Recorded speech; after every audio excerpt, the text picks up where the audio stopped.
CNPS et son portail e.cnps.ci et NCA Bank Côte d'Ivoire, le vrai visage de la banque, vous offre RTI Money. Bonsoir et bienvenue à tous dans votre magazine RTI Money qui vous plonge dans les coulisses de la banque, des assurances et des finances. Au sommet de RTI Money cette semaine, zoom sur les fonds d'investissement. Qui sont-ils? Que financent-ils? Quels critères pour bénéficier d'un accompagnement financier? On vous dit tout ce soir sur l'écosystème des fonds d'investissement. Ensuite, dans notre rubrique Money Time qui décrypte un mot de la finance, on vous parlera de l'expression planche à billets. Et en fin d'émission, retrouvez-moi avec l'invité cash de la semaine, Ismaël Cissé, directeur général de Sirius Capital, une institution spécialisée en conseil stratégique aux entrepreneurs. Mais d'abord, intéressons-nous à ces entités publiques ou privées qui investissent du capital dans des projets d'entreprise ou d'institutions. On les appelle les fonds d'investissement. Ce sont des véhicules financiers, souvent issus de banques, parfois d'organismes de financement, mais ils peuvent aussi appartenir à des individus. Quel est l'apport et la place de ces fonds dans l'économie ivoirienne? Comment se financent-ils eux-mêmes? Jusqu'à quel montant peuvent-ils se prêter? Et combien leur apporte leur placement? Voici tout sur les fonds d'investissement, le grand reportage de ce soir.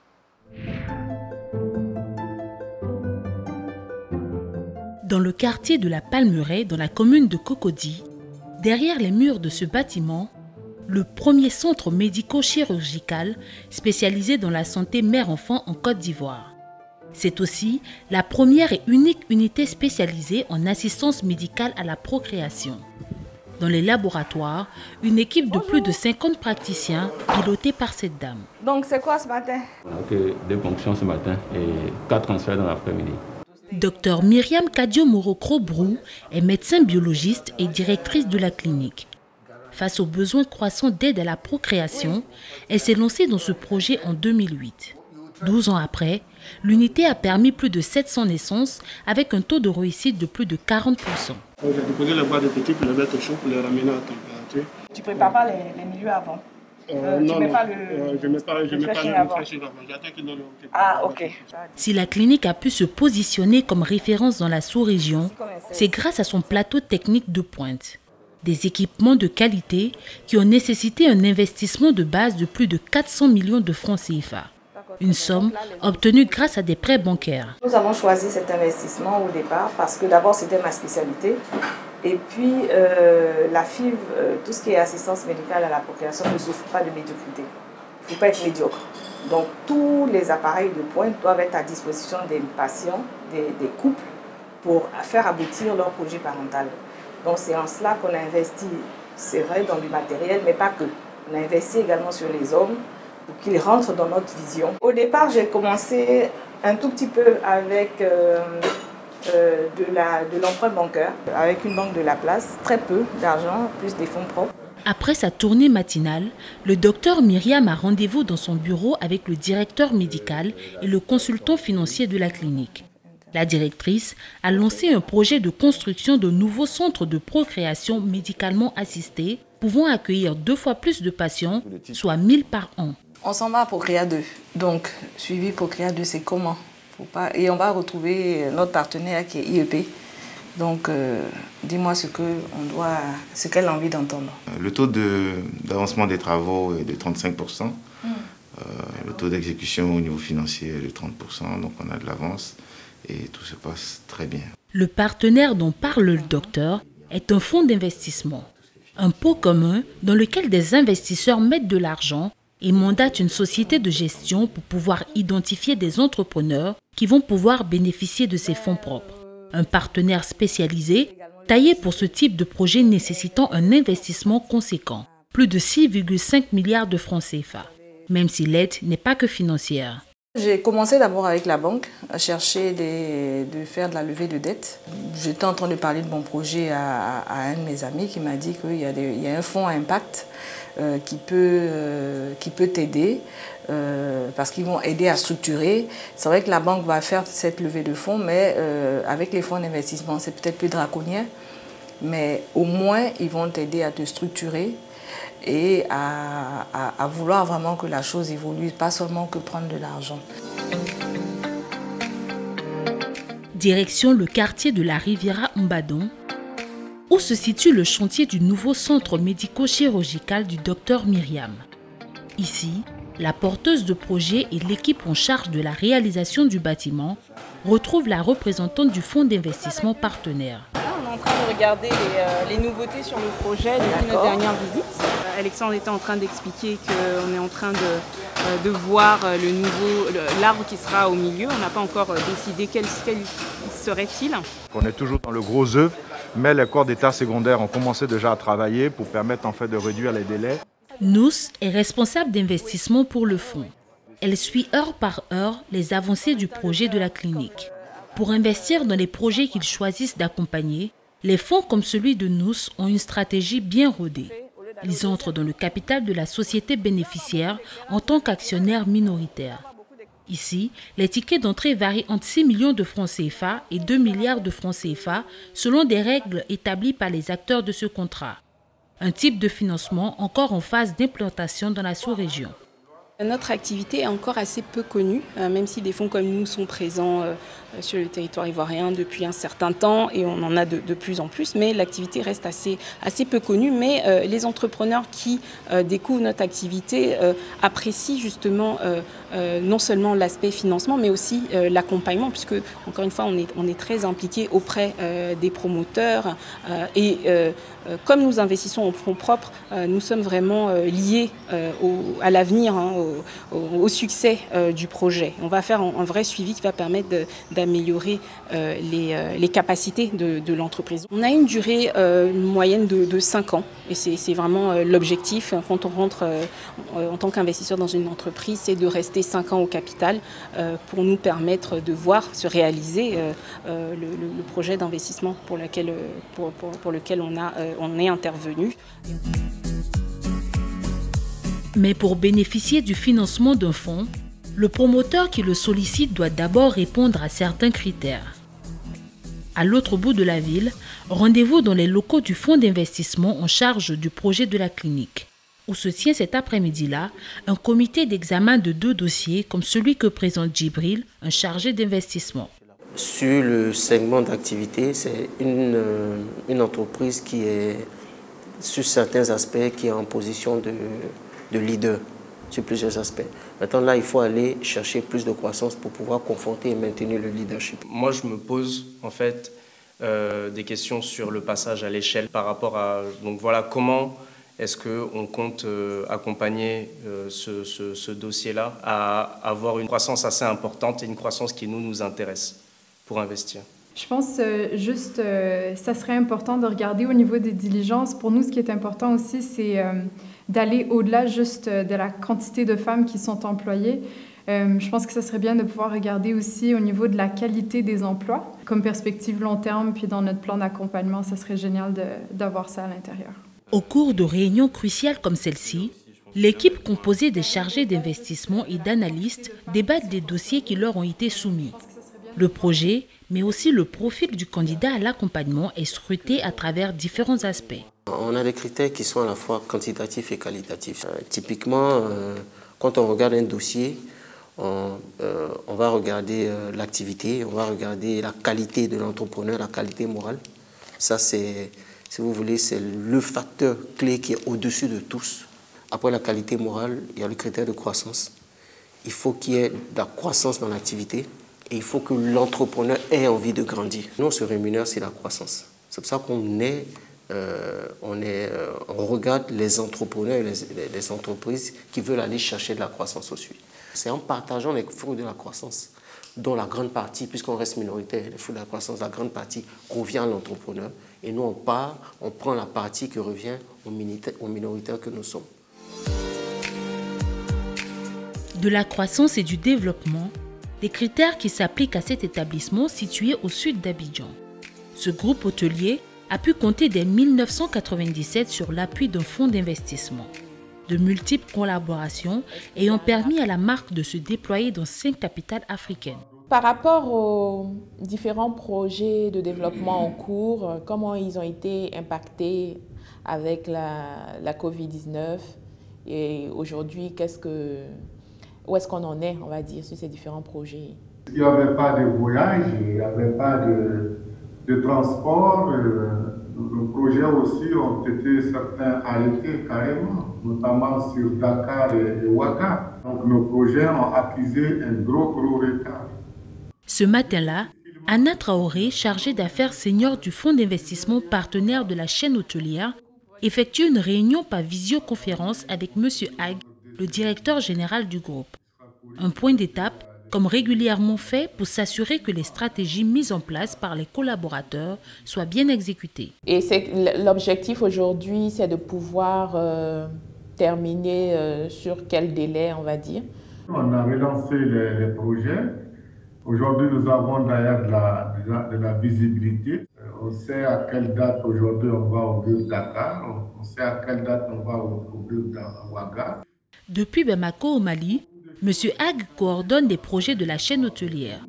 Projets d'extension et d'adaptation rendus possibles grâce à l'accompagnement du fonds dans un secteur particulièrement sensible aux crises extérieures. Ce qui nous intéresse en réalité, en toute sincérité, ce n'est pas que l'argent qu'ils apportent, c'est plutôt leur implication dans notre management, dans les solutions qu'ils nous apportent, les hypothèses qu'ils trouvent ailleurs et qu'ils nous apportent. C'est ça qui est très très important dans cette industrie hôtelière. Vous savez que l'industrie hôtelière est une industrie très fragile, très sensible. Il faut s'adapter rapidement. Quelques minutes plus tard, direction le 11e étage de la tour de l'hôtel abidjanais. Anna, accompagnée de l'équipe opérationnelle, va s'enquérir des mesures d'hygiène mises en place par l'établissement à cause de la crise sanitaire. Alors là, vous avez votre doorknob accroché à l'extérieur de la porte qui permet aux clients de voir que la chambre est certifiée, bien nettoyée et propre. Auparavant, on n'en avait pas. D'accord, ok, super. Des aménagements dans toutes les chambres et à travers l'hôtel, de quoi rassurer le fonds d'investissement ainsi que la clientèle pour relancer l'activité.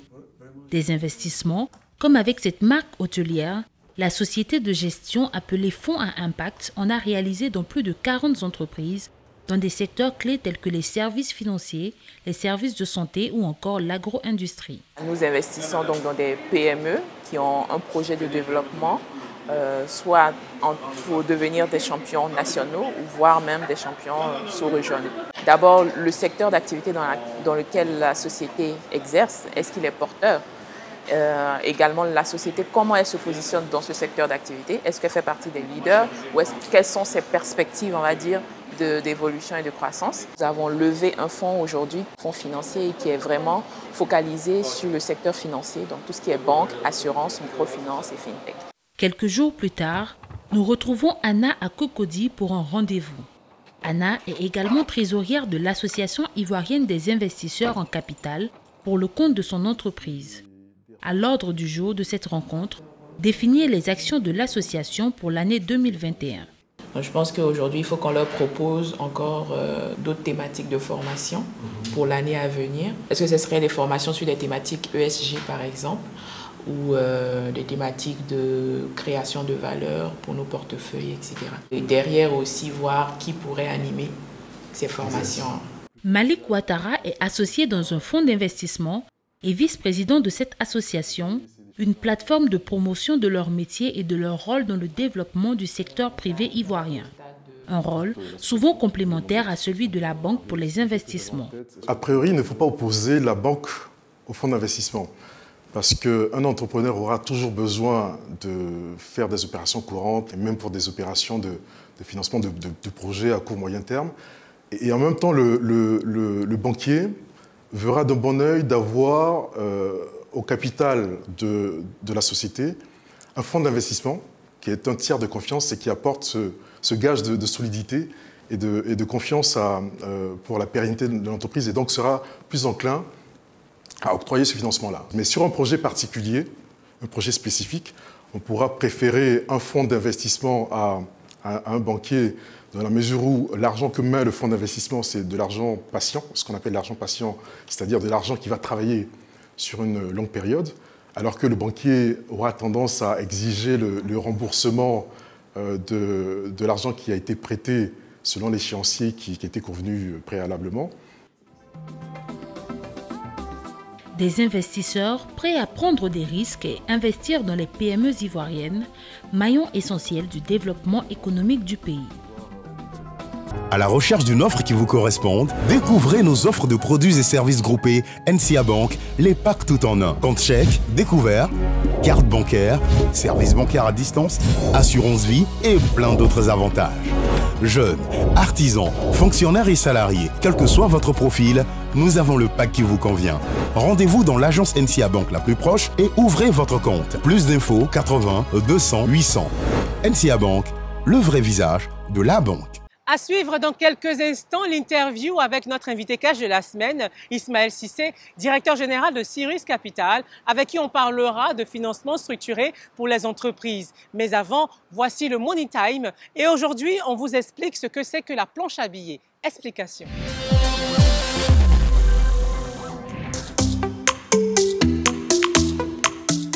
Lors des crises ou récessions économiques, comme celle que nous vivons en ce moment avec la crise sanitaire du Covid-19, États et banques centrales tentent d'amortir le choc pour l'économie.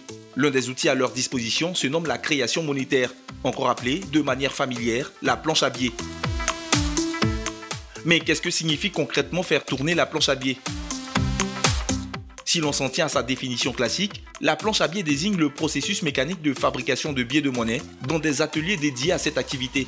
La planche, évoquant la surface plane sur laquelle la découpe puis l'impression était effectuée, la première planche à billets connue remonte d'ailleurs au XIIIe siècle en Chine. Mais depuis, l'expression fait référence globalement à la création unilatérale de monnaie, décidée par ceux qui ont le pouvoir en quelque sorte de fabriquer de l'argent, à savoir de nos jours, les banques centrales ou les unions monétaires. Ces institutions créent l'argent correspondant aux richesses circulantes dans un pays ou une zone monétaire. Puis cet argent est prêté aux banques commerciales avec un taux d'intérêt qu'on appelle le taux directeur. Les banques commerciales prêtent à leur tour aux particuliers ou acteurs économiques, ce qui permet de financer des projets et faire tourner l'économie. Mais il peut arriver que la banque centrale décide elle-même de fabriquer plus de billets qu'il n'en faut, soit pour combler un déficit, soit pour inonder les circuits financiers d'argent lors d'une crise économique sévère. Elle peut aussi créer de la monnaie pour racheter la dette des États et ainsi soulager les finances publiques. On dit qu'elle fait tourner la planche à billets. Faire tourner la planche à billets est une méthode jugée non conventionnelle dans l'économie. Elle doit rester exceptionnelle, limitée dans le temps pour gérer une crise. Elle a pour but de créer de la monnaie abondamment, sans rapport avec la richesse réelle, dans le simple but de corriger un dysfonctionnement majeur du système et relancer l'économie. La planche à billets permet par exemple aux banques centrales de proposer des taux d'intérêt très bas, voire de 0%. Mais faire tourner la planche à billets peut conduire à un sévère dérapage. Quand il y a trop de monnaie en circulation, sa valeur peut baisser, ce qui peut entraîner la hausse ou parfois l'explosion des prix des biens, l'appauvrissement des citoyens et la ruine des épargnants. Tout dépend du pilotage de la planche à billets et des garde-fous à son utilisation. Dans tous les cas, la possibilité de créer de l'argent est une arme à plusieurs tranchants.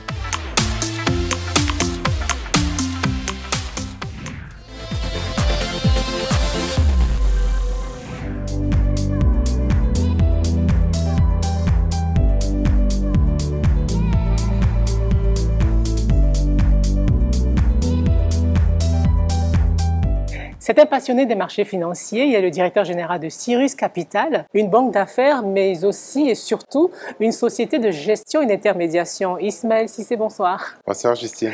Bienvenue sur le plateau de RTI Money. Le rôle principal, le rôle traditionnel d'une SGI, c'est bien l'accompagnement à l'investissement en bourse. Mais vous ne faites pas que ça. Tout à fait. Le rôle d'une SGI est avant tout de faire l'intermédiation avec la bourse. Donc, que ce soit pour faire des levées de fonds à travers la bourse ou investir en bourse ou faire de la gestion de portefeuille boursier. Mais avant d'être SGI, nous étions une banque d'affaires, comme on le dit. Pour que ce soit clair, la banque d'affaires, ce n'est pas une banque agréée par la Banque centrale. Hein, on est bien d'accord? Oui, tout à fait. En fait, le terme banque d'affaires sème souvent la confusion pour, disons, pour les personnes qui ne sont pas habituées un peu au marché financier, parce que c'est une traduction littérale du terme anglais « investment banking ». Mais banque d'affaires, c'est tout simplement une firme de conseil financier qui est spécialisée dans l'accompagnement des entreprises sur plusieurs sujets, que ce soit l'acquisition d'entreprises, la restructuration, les levées de fonds ou le conseil financier tout court. Donc, vous levez des fonds pour accompagner des entreprises, des champions nationaux, mais où est-ce que vous levez ces fonds-là? Est-ce que vous faites appel à la banque? Est-ce que ce sont des fonds d'investissement? Vous faites appel à l'État? Comment ça marche? Pourquoi un entrepreneur ou une entreprise aurait recours à un banquier d'affaires? C'est d'abord pour maximiser ses chances de réussir une levée de fonds parce qu'un banquier d'affaires, par définition, il travaille avec plusieurs sources de financement.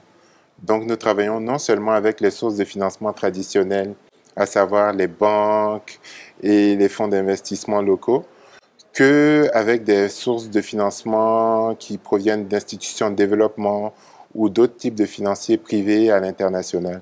Alors, dites-nous, pourquoi est-ce qu'il y a un vrai besoin et surtout un manque de financement des entreprises ici en Côte d'Ivoire? Parce qu'on entend souvent des entrepreneurs se plaindre, on n'est pas accompagné, on n'a pas de financement, on le fait sous fonds propres. Comment vous expliquez cette situation? Le gros problème, je pense, est avant tout une question de structuration. La structuration de l'entreprise qui a besoin des fonds et la structuration du financement en lui-même. Donc ça, c'est le rôle des intermédiaires comme les banques d'affaires que nous sommes, qui permettent vraiment d'aller vers le porteur de projet, l'aider à se structurer, dire « Ok, bon, vous avez besoin de financement, voilà ce que vous devez améliorer dans votre gouvernance, dans votre structuration, pour être à même de rassurer les prêteurs. » Est-ce que tout le monde a accès aux banques d'affaires comme vous? Il y a une multitude de banques d'affaires et chacune a plus ou moins son créneau. Il y en a qui sont plus axées vers un certain secteur, vers une certaine taille d'entreprise. Donc, je pense qu'à se faire accompagner, on trouve toujours chaussure à son pied. Quels conseils pouvez-vous donner aux entreprises de petite taille qui ont très peu de moyens, mais qui veulent se lancer? Le premier conseil que je donnerais, c'est de se structurer et de voir grand. Effectivement, on peut commencer petit, mais avoir une vision, savoir où on va et arriver à se structurer en conséquence pour que le jour où le besoin de financement plus important se fera sentir, l'entreprise aura déjà cette historique, elle aura déjà cette structuration et cette gestion-là qui va rassurer les investisseurs. Un autre conseil que je donnerais, c'est de se concentrer sur la stratégie parce que les porteurs de projets ont souvent le sentiment que la clé de la solution magique à tous leurs problèmes est le financement, alors que ce n'est souvent pas le cas.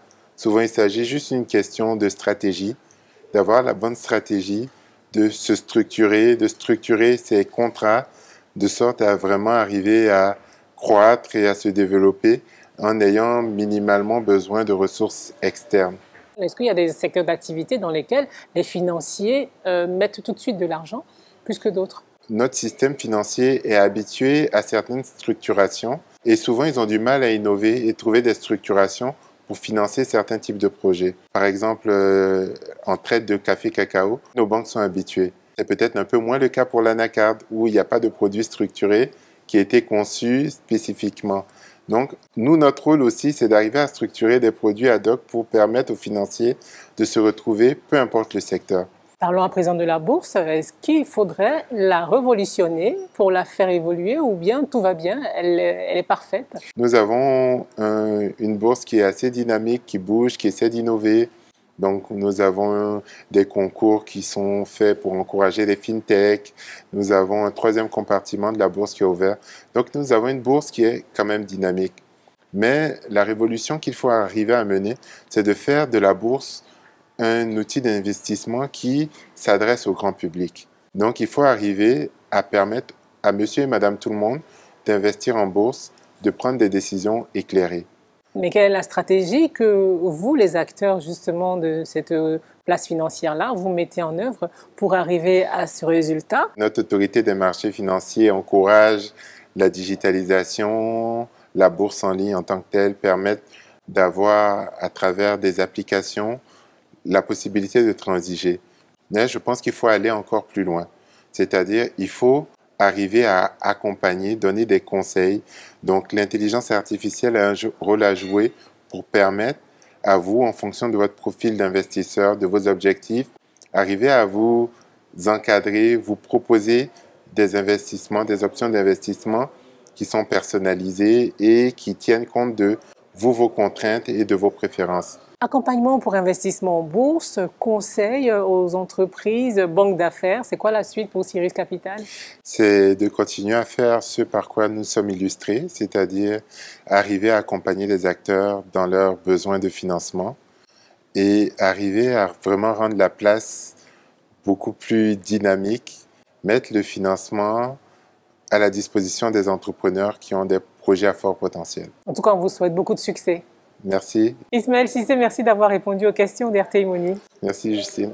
RTI Money, c'est terminé. Merci de nous avoir suivis. On vous donne rendez-vous dans une semaine, mercredi soir, pour une nouvelle édition de votre magazine sur la banque, les assurances et les finances. Bonsoir. La CNPS et son portail e.cnps.ci et NCA Bank Côte d'Ivoire, le vrai visage de la banque, vous ont offert RTI Money.